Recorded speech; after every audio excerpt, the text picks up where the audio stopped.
everyone! Welcome to my YouTube channel. So for today's video ay magluluto ako ng sariling version ko ng nilagang baboy. So stay tuned!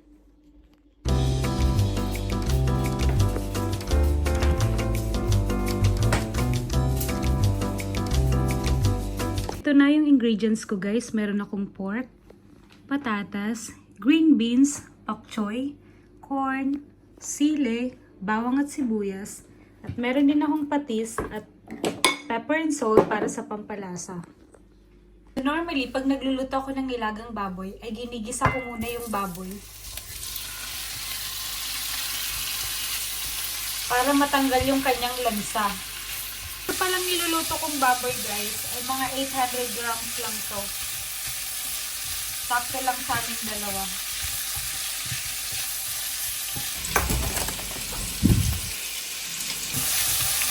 So, yun na. Ilalagay ko na ang bawang at sibuyas. Iunahin muna natin yung sibuyas.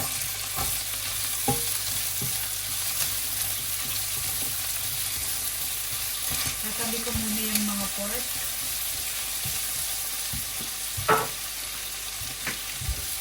At sunod naman ay ang bawang.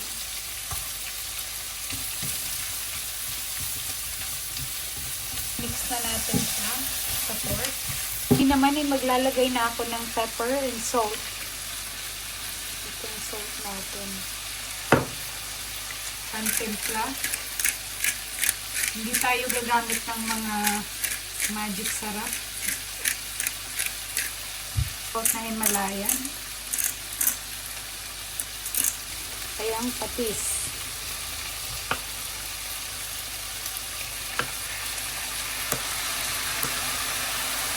So, ito na yung magsisilbing pampalasa natin sa ating nilaga.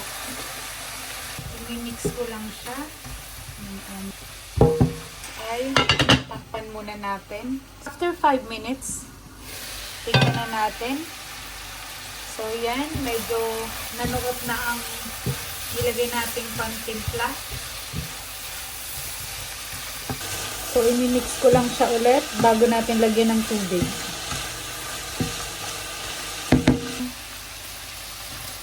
Dalawang basong tubig. Isa pang baso. At tatakpan ulit. So, tignan na natin guys after 20 minutes. So, yan na siya. Tignan natin kung malambot na yung karne. Medyo malambot na nga siya. Pwede na natin ilagay yung gulay. So, unahin natin syempre. Unahin ko yung corn.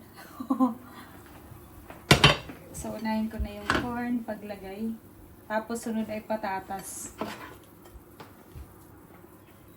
Para medyo yung tubig nga natin ay kumonte na. Sunod ko na rin yung patatas. Actually, sunod ko na to lahat. Ihuli lang natin yung pak choy. So, yan. Tatakpan natin to ulit. Tingnan natin ang pak choy.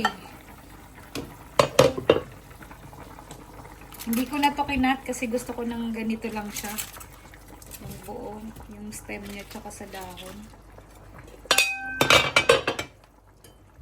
Ayan, ano lang natin. So mga ilang minuto na nga lang to ay maluluto na to ating nilaga.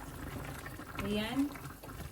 Hindi natin i-overcook yung pak choy kasi mas masarap siya pag medyo crunchy. Ngayon ilalagay ko na yung dalawang sili lang.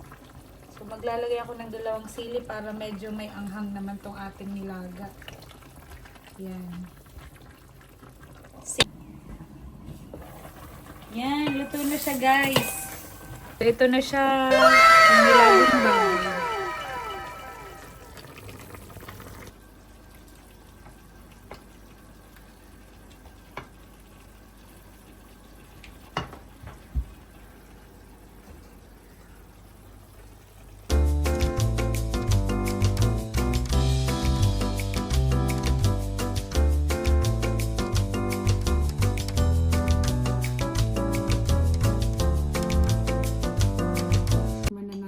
ating nilaga.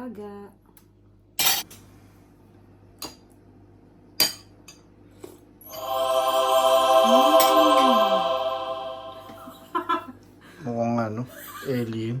Isawsawan pa. Okay na. Kain tayo, guys. Tikman ng asawa ko. Tingnan natin kung approve sa kanya. Sarap ba?